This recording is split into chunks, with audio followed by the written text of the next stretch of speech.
للہ والصلاة والسلام علی سیدنا رسول اللہ وعلی آلہ وصحبہ ومن والاه. بسم اللہ الرحمن الرحیم. من انواع الغریب النسبی، غریب نسبی کی اقسام میں سے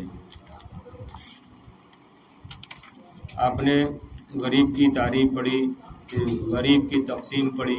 غریب کی دو قسمیں ہیں، فرد مطلق، فرد نسبی. جیسے غریب مطلق، غریب نسبی. اب یہاں سے غریب نسبی کی قسمیں بتا رہے ہیں. پہلے غریب کی تقسیم کی تھی دو قسموں کی طرف، اب جو غریب نسبی ہے اس کی تقسیم کر رہے ہیں. هناك انواع من الغرابة او التفرد يمكن اعتبارها من الغريب النسبي لأن الغرابة فيها ليست مطلقة، وإنما حصلت الغرابة فيها بالنسبة إلى شيء معين، وهذه الأنواع هي. یہاں غرابت کی یا تفرد کی کچھ اور بھی قسمیں ہیں، یمکن اعتبارها من الغریب النسبی، جن کو غریب نسبی سے شمار کرنا ممکن ہے، جن کو غریب نسبی سے شمار کیا جا سکتا ہے. امکن یمکن امکان سکنا، کہ جن کو غریب نسبی سے شمار کیا جا سکتا ہے. تو یہاں پر غرابت یا تفرد کی کچھ اور بھی قسمیں ہیں جن کو غریب نسبی سے شمار کیا جا سکتا ہے. کیوں؟ لأن الغرابة فيها ليست مطلقہ، اس لیے کہ غرابت ان قسموں میں مطلقاً نہیں ہے. کوئی کچھ کہہ رہی ہیں؟ کیونکہ غرابت ان فیہا میں ہا کا مرجع مؤنث کا مرجع انواع اقسام، کیونکہ غرابت ان اقسام میں مطلقاً نہیں ہے.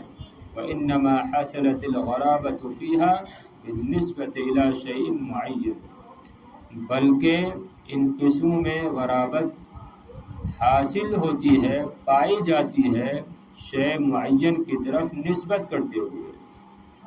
کیونکہ ان قسموں میں غرابت شے معین کی طرف نسبت کرتے ہوئے حاصل ہوتی ہے، پائی جاتی ہے.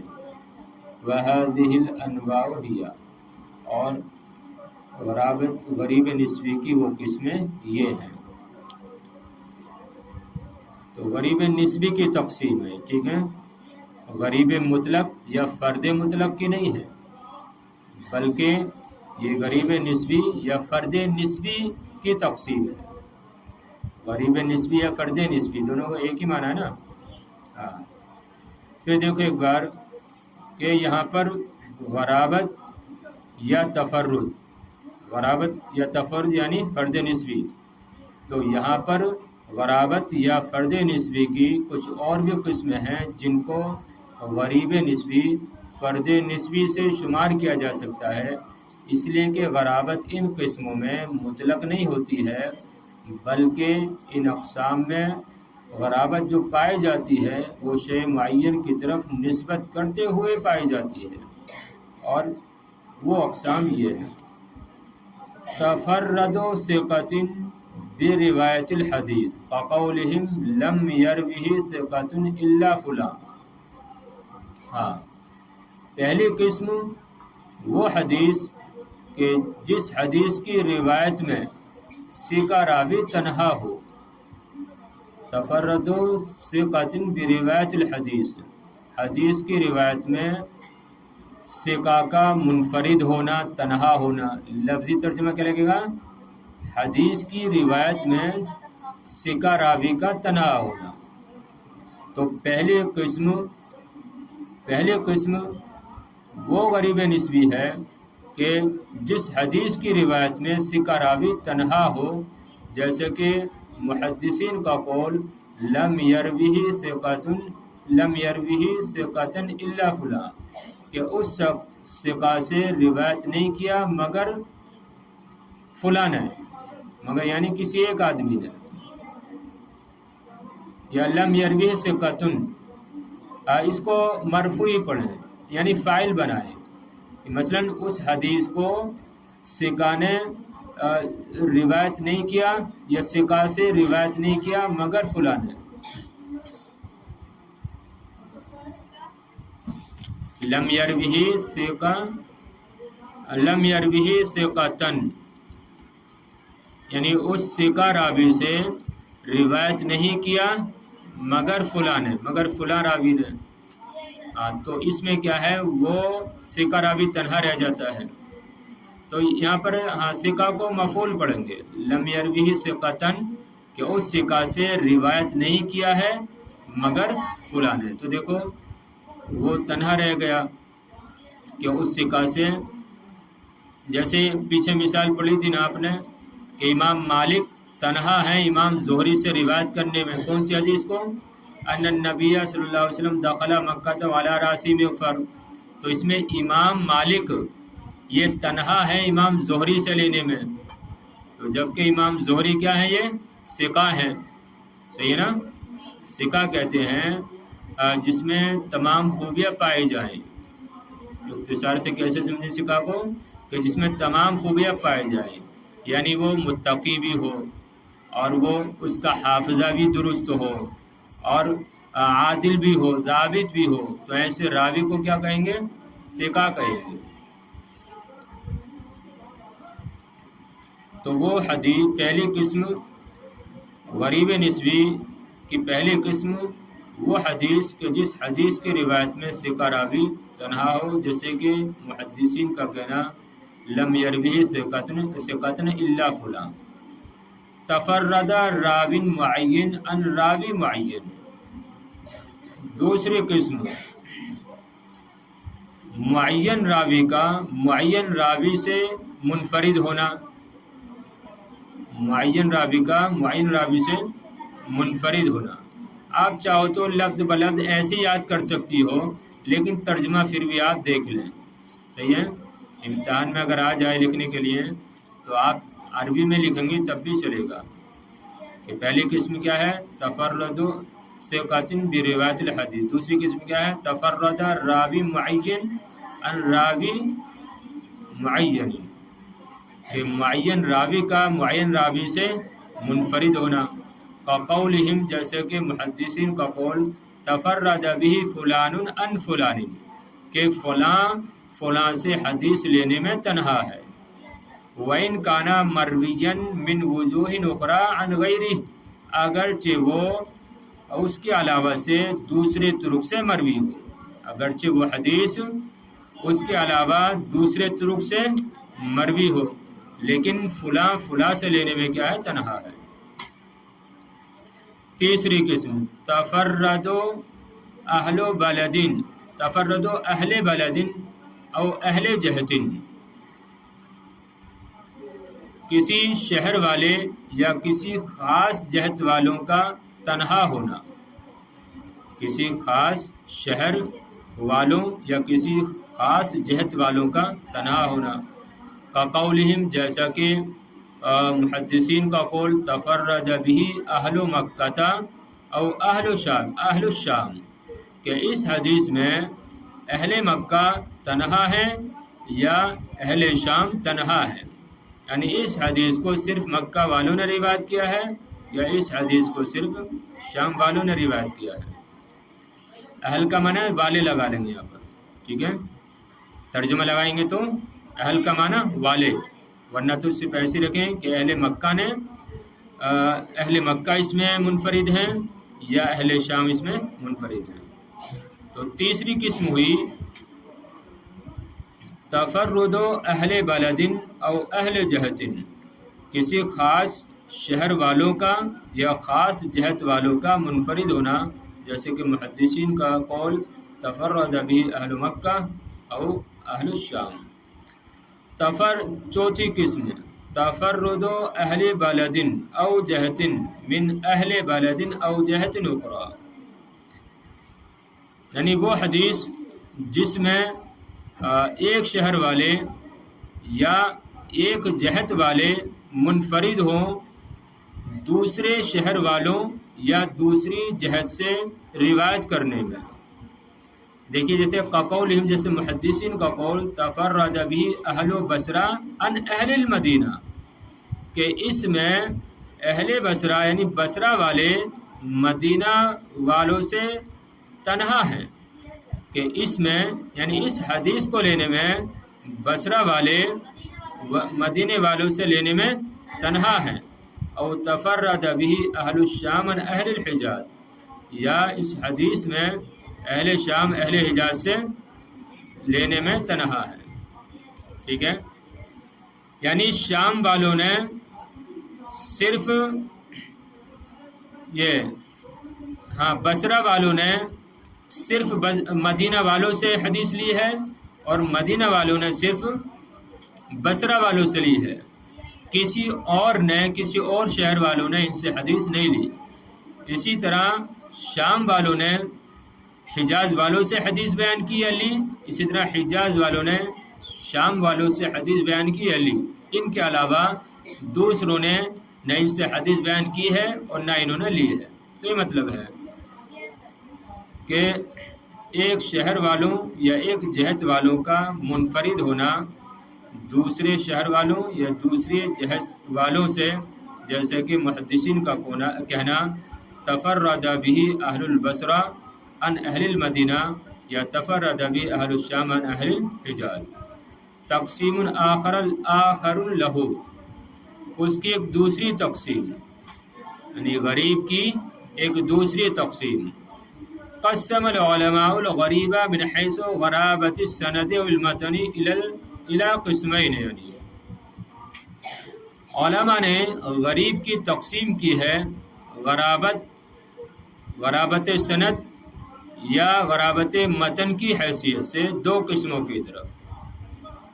یعنی کہنا چاہ رہے ہیں کہ غرابت یا تو متن و سند دونوں میں ہوگی، یا پھر غرابت صرف اسناد میں ہوگی نہ کہ متن میں ہوگی. تو اس طریقے سے دو قسمیں غریب کی اور ہو جاتی ہیں. تو اگر متن و سند دونوں میں غرابت پائی جائے تو کیا کہیں گے؟ غریب کہ حدیث متن اور اسناد دونوں کے اعتبار سے غریب ہے. اور اگر صرف سند میں غرابت پائی جائے تو کیا کہا جائے گا؟ کہ حدیث غریب ہے اسناد کے اعتبار سے نہ کہ متن کے اعتبار سے. صحیح ہے؟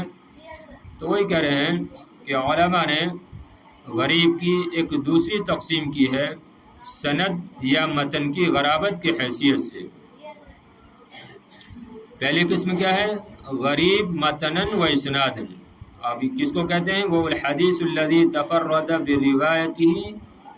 بروایت متنہ راوٍ واحد. کیا پڑھیں گے؟ راوٍ واحد نہیں، حالت رفیع میں ہے، یہ فاعل ہے، فاعل راوٍ واحد. راوٍ کیا تھا اصل میں نے بولا تھا نا، اس کو دیکھنا. راویٌ واحد ہے کہ نہیں؟ مرفوع حالت رفیع میں اصل اس کی. لیکن کیا پڑھیں گے اب اس کو؟ راوٍ واحد. وَهُوَ الَّذِي تَفَرَّدَ بِرِوَایَتِ مَتَنِهِ، یعنی غریب متنن و اسنادن وہ حدیث ہے کہ جس کے متن کی روایت میں ایک راوی تنہا ہو. ایک روایت کرنے والا، راوی کا اس میں فاعل ہے نا، ایک روایت کرنے والا یعنی ایک راوی، اور راوی بھی کیا ہے؟ اس میں فاعل ہے.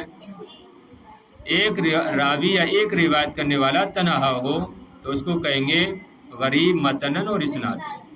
تو غریب متنن و اسنادن وہ حدیث ہے کہ جس کے متن کی روایت میں ایک راوی تنہا ہو.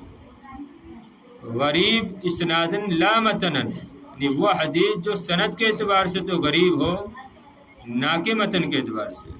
ایسا ہو سکتا ہے کہ سند کے اعتبار سے غریب نہ ہو، یعنی اس سند میں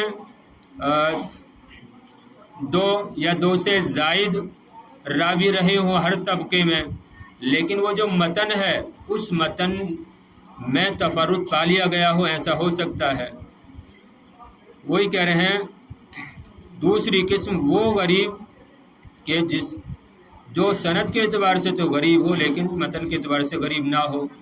حدیث روا متنہ جماعت من الصحابہ، جیسے کہ یا روبیا متنہ مجہول پڑھ لیں، جیسے کہ وہ حدیث کہ جس کے متن کو روایت کیا گیا ہو صحابہ کی ایک جماعت کے ذریعے، یا جیسے کہ وہ حدیث جس کے متن کو روایت کیا ہو صحابہ کی ایک جماعت نے، انفرد واحد بروایت صحابی آخر، لیکن پھر کیا ہوا کہ اس کی روایت میں انفرد واحد بروایت صحابی آخر، کہ دوسرے صحابی سے اس کی روایت میں ایک شخص کیا ہو گیا، تنہا رہ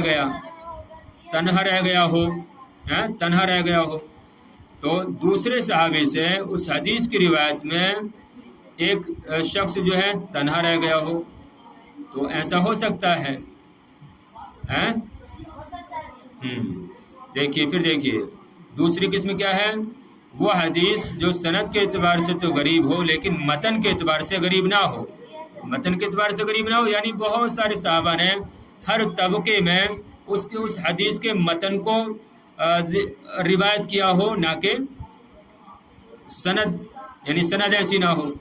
تو جیسا کہ وہ حدیث کہ جس کے متن کو صحابہ کی ایک جماعت نے روایت کیا ہو، لیکن دوسرے صحابی سے اس حدیث کی روایت میں ایک شخص کیا ہو جائے، منفرد ہو جائے یا منفرد ہو گیا ہو۔ وفیہ یقول الترمذی، اور امام ترمذی اسی کے بارے میں کہتے ہیں غریب من ھذا الوجہ، یعنی امام ترمذی کی یہ اصطلاح ہے کہ وہ اپنی صحیح میں کیا کہتے ہیں، غریب من ھذا الوجہ۔ تو جہاں بھی غریب من ھذا الوجہ کہتے ہیں، اس کی وجہ کیا ہوتی ہے، یہی ہوتی ہے کہ وہ حدیث وہ سند کے اعتبار سے، اسناد کے اعتبار سے تو غریب ہوتی ہے لیکن متن کے اعتبار سے غریب نہیں ہوتی۔ من مدان الغریب، مدان الغریب کا معنی ہے کہ غریب کے پائے جانے کی جگہیں، کہ غریب کہاں پائی جاتی ہے، حدیث غریب کہاں پائی جاتی ہے، ای مکان وجود امثلۃ کثیرۃ، یعنی غریب حدیث پائے جانے کی بہت ساری مثالیں، بہت ساری جگہیں ہیں۔ ان میں سے کیا ہے، مسند بزار ہے، اور دوسری ہے معجم الاوسط للطبرانی۔ تو ان میں بہت ساری غریب حدیثیں پائی جاتی ہیں۔ امام بزار کی جو مسند ہے اس میں بھی پائی جاتی ہیں، اور امام طبرانی کی جو معجم الاوسط ہے، یہ کتاب کے نام ہے دونوں، مسند اور معجم الاوسط کتابوں کے نام ہیں۔ تو غریب حدیثیں بہت ساری جگہوں میں پائی جاتی ہیں، جیسے کہ امام بزار کی مسند ہے اور امام طبرانی کی معجم الاوسط۔ آخری بات، اشہر المصنفات فی، غریب میں، حدیث غریب میں لکھی جانے والی مشہور کتابیں، 3 کتابیں ہیں۔ غرائب و مالک للدارقطنی، ایک حدیث کا نام کیا ہے، کتاب کا نام کیا ہے، غرائب و مالک، اس کے مصنف کون ہے، دارقطنی، امام دارقطنی۔ دوسری ہے الافراد، اس کے مصنف کون ہے، امام دارقطنی۔ تیسری ہے السنن التی تفرد بکل سنۃ منها اہل بلدۃ لابی داؤد السجستانی، امام ابو داؤد کی ہے، جن کی سنن ابی داؤد ہے نا، وہی ابو داؤد ہے۔ تو ان کی کتاب کا نام کیا ہے، السنن التی تفرد بکل سنۃ منها اہل بلدۃ۔ چلیے بس۔